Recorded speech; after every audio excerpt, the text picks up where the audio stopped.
Recording. All right. Here I am with Jonathan Jenkins, Sarah Bray. He just got back. Well, not just got back. Give us a little summary real quick of your trip. Of the trip? Or not just what you did. You know, you sailed across. I sailed across the Atlantic.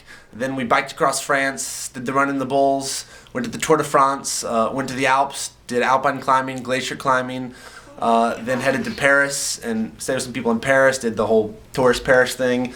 Then went to Iceland and finished the trip out in Iceland. We drove around the entire country of Iceland, hung out. I met the Prime Minister of Iceland and hung out with him for a little bit, and got back at the end of summer. So there you go, a little jaunt around around the world. And anyway, he's gonna give us a story about the running of the Bulls in Spain. Okay, I was telling Eric that this is one of the most extraordinary experiences of my lifetime, and I've done some crazy things, but this really takes the you go in. It's just this man experience of testosterone and adrenaline, because you get packed in and it's just thousands. You know, they let about a couple hundred people running at once, so you're all wearing white and red sashes, and there's hundreds of thousands of people packed along these small Spanish streets, just out in balconies and around corners. And so they get you in there, and for about an hour you're waiting to run, and you're just getting psyched up, and it's like 8 in the morning, so the sun and so they let you go, and then one bell rings off and you go get spread out down the street, because it's a course that they run through about a half mile.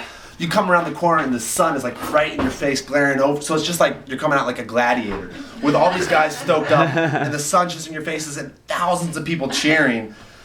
And so you're going and you're just kind of running, because you see people start running, you see everyone's confident face who's done it for years before. All of a sudden it goes from confident to just this horror, horror and terror, and you're just like, and you just run like you've never ran before. Like, I didn't know I could run so fast. And as soon as you hear the hoofs, they go, they're gone by you.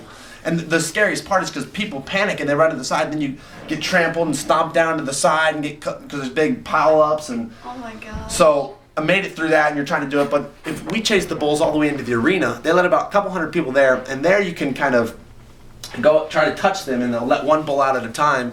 So for this, I was like, I'm going to regret this 5 years from now if I don't just go for the bull. So this bull turns around, and I take up my big wad of newspaper, which you had to hit, and I just hit it on the butt, and the bull just goes and turns at me, and I was like, oh no. Because I was like, why not? So I hit him on the head, and he just goes, douche, nails me right in the back, and flips me through the air. And we're in a coliseum now. There's tens of thousands of Spaniards around, just roaring. And I think I landed on my head, but I could not feel a thing, because the adrenaline of like deciding to take on the bull and seeing it there and just being like, what the heck? And all these guys helping you up, and you're like, I really had no idea if I'd been impaled or there was blood, because you were just breathing so deep, and such a rush of adrenaline. Man. It was unbelievable. Oh my gosh. That's great. All right.